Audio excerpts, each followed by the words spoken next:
You are listening to No PC Allowed, aka No Political Correctness Allowed, and I am Mac Iverson. The granny killers and super spreaders are being viewed more and more as lie killers and superheroes. Today we're talking about hospital corruption. When conglomerate corporatism becomes much bigger than the Christian church, then the Western world is in big trouble. And so here we are. Kaiser Permanente, along with many other hospitals, have become extremely corrupted by this cronyism, with specifically a so-called non-profit cabal known as the World Economic Forum, or WEF, headed up by the son of a business partner to the Nazi Party, which was led, of course, by the Führer, Adolf Hitler, and his name is Klaus Schwab. So, of course, none of us should be surprised to hear this clone of a Nazi nut say things like, in his perfect German accent, "In the future, you will own nothing, and you will be happy." All we need to add to that to make it the perfect Nazi threat is, "So else." Well, at least he wants us all to be happy and gay. That reminds me of the sign over the gate into Auschwitz. Work makes you free. Well, at least the incoming Jews were well assured they weren't going to get fat and lazy, lounging around in their Club Med concentration camps all day long. We need to boil this whole thing down to its bare basics. Many hospitals worldwide have become the new killing fields. During the COVID scam, these hospitals were the middleman for the Davos and Geneva billionaires, making certain that they pushed Bill Gates's and George and Alex Soros's and the Chi-Com's purchased agenda to the max. Bill Gates has a very focused list of business partners that he donates to. The more precise word is bribe. The Gates Foundation for 2020 alone was laser-focused on two areas with perfectly timed precision with the COVID hysteria. That's because he knew the game plan well in advance. Nearly $300 million went to medical and pharmaceutical companies, and the rest went to feed the brainwashing business of the media, which, by the way, ended up 100% perfectly parroting Gates' call for worldwide lockdowns. Imagine that. And again, all perfectly timed for the so-called emergency pandemic. $20 million went to the Johns Hopkins School of Public Health. $100 million went to the World Health Organization. $4 million went to CNN, and $4 million to NPR. $2 million went to the BBC, and many other fake news outlets received Gates' monies. All these bribes, donations, as you can see, were aimed at massive acceptance for Gates's nonsense, hyper-neurotic, hyper-ambitious scam of lowering Earth's carbon emissions to zero. That's right, to zero. What an obvious crook he is. What a megalomaniacal liar. Bill Gates has before advocated for depopulation through compulsory, meaning forced, vaccinations. Far fewer people means much lower carbon emissions. He can't really be afraid of this. It's just an excuse for total control.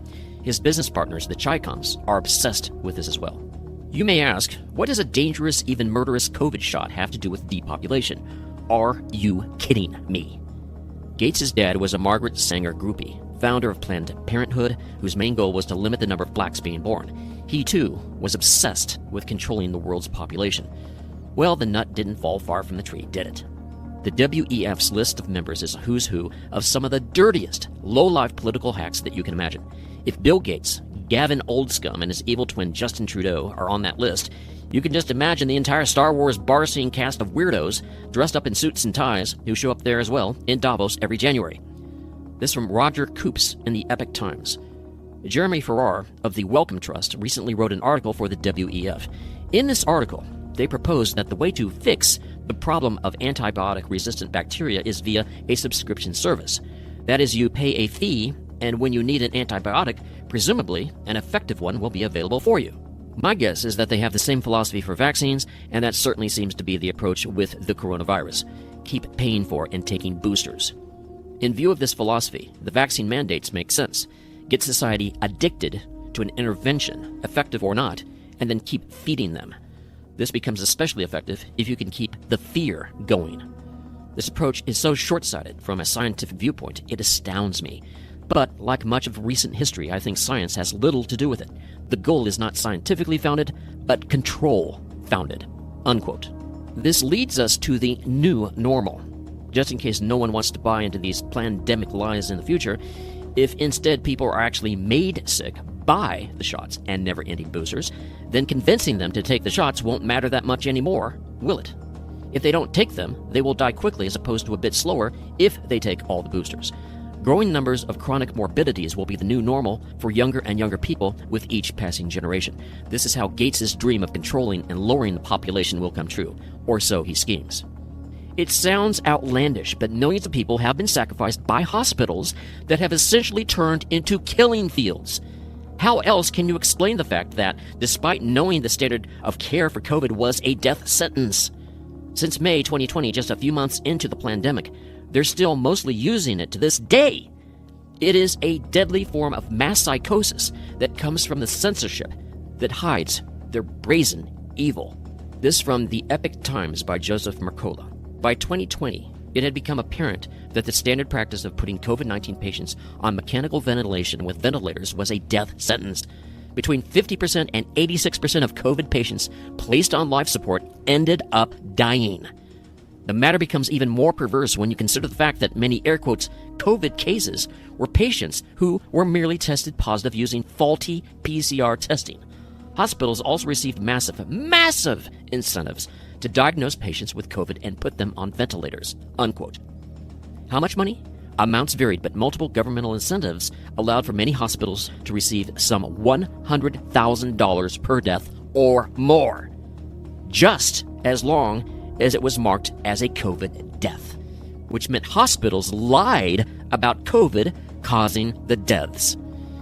In fact, most deaths were simply that the patient only had COVID and was not killed by it. In many cases, they didn't even have COVID. They were misdiagnosed. In other words, many patients were intentionally murdered by the hospitals in exchange for massive taxpayer payoffs. So not only did we grab the ankles for moms or dads or brothers or sisters or our kids' deaths a few years ago, but we also paid for the bribe money to have them murdered. Mostly for the benefit of Bill Gates and his rich crony scum like George and Alex Soros. The phrase dying of COVID is way overblown. People died with COVID, but seldom from COVID. In spite of what you hear, rarely was COVID the actual cause of death.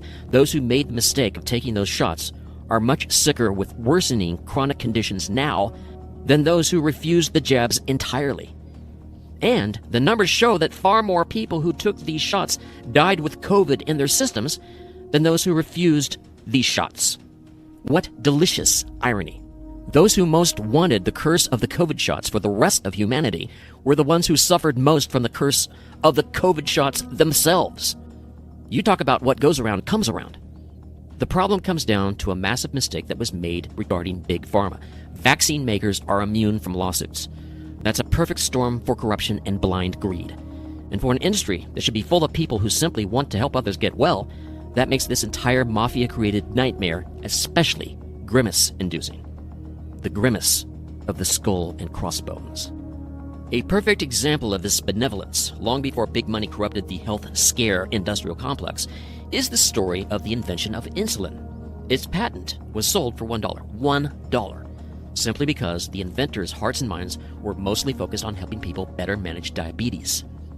The good of insulin was so emphatic that they wanted the entire world to benefit from it as soon as possible. Today, that world of benevolence is in deep hibernation, and it may never reawaken. Embalmers have been finding numerous long fibrous clots that lack post-mortem characteristics.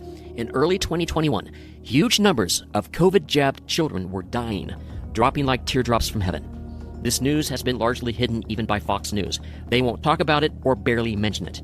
My contention is that Fox News, like all the others, is on the take. Disney has a business association with Fox, which is closely associated with Fox News.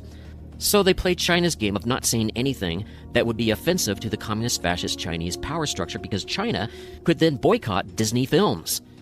Have you noticed how absolutely no major movie ever shows China in a bad light? There's not a breath of criticism. Not since the film 7 Years in Tibet, but that was made nearly 3 decades ago.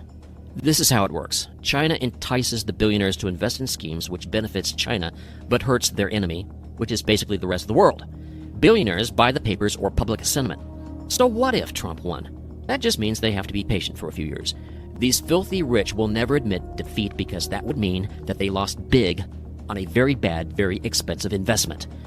Therefore, the world had to put the pressure on innocent citizens to make certain China and their billionaire proxies weren't wasting their precious time and money. For example, this from John and Nisha Whitehead in The New American. In Austria, anyone who had not complied with the vaccine mandate faced fines up to $4,100. Police were to be authorized to carry out routine checks and demand proof of vaccination, with penalties of as much as $685 for failure to do so. In China, which adopted a zero-tolerance, zero-COVID strategy, whole cities, some with populations in the tens of millions, were forced into home lockdowns for weeks on end, resulting in mass shortages of food and household supplies. Reports surfaced of residents trading cigarettes for cabbage, dishwashing liquid for apples, and sanitary pads for a small pile of vegetables. One resident traded a Nintendo Switch console for a packet of instant noodles and 2 steamed buns. Unquote. In other words, countless, massive numbers were forced into starving to death. By the way, those Chinese lockdowns occurred 2.5 long years after the first outbreak, so they knew COVID was largely harmless, and they still had no reservations about the cold-blooded mass murdering of their own citizens. Back to the article. For those unfortunate enough to contract COVID-19, China constructed quarantine camps throughout the country, massive complexes boasting thousands of small metal boxes containing little more than a bed and a toilet. Detainees, including children, pregnant women, and the elderly, were reportedly ordered to leave their homes in the middle of the night, transported to the quarantine camps in buses, and held in isolation. If this last scenario sounds chillingly familiar, it should. 80 years ago, another authoritarian regime established more than 44,000 quarantine camps for those perceived as enemies of the state, racially inferior, politically unacceptable, or simply non-compliant. While the majority of those imprisoned in the Nazi concentration camps, forced labor camps, incarceration sites, and ghettos were Jews, there were also Polish nationals, gypsies, Russians, political dissidents, resistance fighters, Jehovah's Witnesses, and homosexuals. Culturally, we have become so fixated on the mass murders of Jew prisoners by the Nazis that we overlook the fact that the purpose of these concentration camps was initially intended to incarcerate and intimidate the leaders of political, social, and cultural movements that the Nazis perceived to be a threat to the survival of the regime. How do you get from there to here? From Auschwitz concentration camps to COVID quarantine centers? You don't have to be a conspiracy theorist to connect the dots. You just have to recognize the truth in the warning: power corrupts, and absolute power corrupts absolutely. This is what happens when good, generally decent people, distracted by manufactured crises, polarizing politics, and fighting that divides the populace into warring us versus them camps, fail to take note of the looming danger that threatens to wipe freedom from the map and place us all in chains. Unquote. Here's a typical example: United Airlines. 96% of their employees got the shot, which tells me that those 96% don't value their lives too much. A jab to keep your job is more important than their own health? It's more important than their very lives? Really think about that. If that doesn't make you feel existentially lonesome in this vast universe, then I don't know what does. Massive untold numbers were murdered by the deep state mafia. We don't even know the full numbers due to the widespread systemic corruption. They were murdered with these shots. I don't give a flaming F what ChatGPT says. That just reflects all the paid-for evil lies on the internet regarding this topic. Many medical professionals proclaim they did not know about the dangers, but the big pharma-controlled deep state has been around for many decades. They're in this game to make as much money as they possibly can, and the classic pyramid structure dictates that those at the top decide the new protocols for all those at the bottom. That's government and business.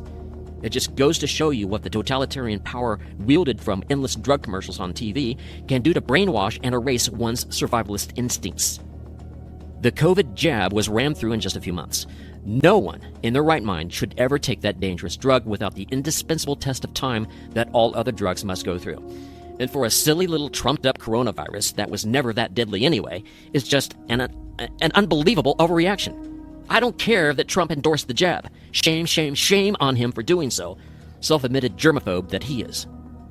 And even the test of time made no real difference. The COVID jab is still dangerous. John League and Dr. Peter McCullough cited the following. In a 2021 Danish study titled Emergencies on the Misuse of Government Powers, which concluded the following: we find that the more advantages emergency constitutions confer to the executive, the higher number of people killed as a consequence of a natural disaster controlling for its severity. As this is an unexpected result, we discuss a number of potential explanations. The most plausible being that governments use natural disasters as a pretext to enhance their power. Furthermore, the easier it is to call a state of emergency, the larger the negative effects on basic human rights." Unquote. They continue, "I am not surprised by the findings of the Danish authors. With few exceptions, politicians seek office not because they possess any particular understanding or competency, but because they enjoy receiving public attention and possessing power. Giving such people enhanced power will always result in enhanced bungling with innumerable negative, unintended consequences." Unquote. This perfectly frames the entire COVID boondoggle. It all comes back to the church. Today, it may seem impossible for the church to become as big as these anti-human corporations, but this is sheer illusion. We can overshadow them because churches are simply people. How many people are on earth? That is our entire market. And Christians are in the people business. Ideas are free. They cost nothing. If someone wants to hear what I have to say, then that's my customer, so to speak. It's a lot tougher to sell someone on the entire deep state lie. That costs a lot of money. Bill Gates and George Soros purchased tyranny for us, but that bad investment is coming back to haunt them, at least for now. You may think that because RFK Jr. is the new head of Health and Human Services, that we have no more worries. That is bunk. Trump is now running up against the entire corrupted by big, easy money world. This fight will not be easy, and it will never end. Our rotten human nature tells us that the suffering of others doesn't count for much when our own pockets are getting stuffed with big, easy money, which allows for that very same suffering of others. Action step number 1. If you know anyone who still believes in this COVID boogeyman flim-flam scam, you need to wake them up in any way you possibly can. They may be responsible for the murders of members of their own family. If all this seems crazy to you, that simply means you are not paying attention to what's really going on in the world today. Today, ignorance of our rotten governments can be quite deadly. Number 2, contact your representatives and insist that vaccine manufacturers can be sued once again. Be sure to like us, give us 5 stars, write a review, and share. You've been listening to No PC Allowed. I am Mac Iverson.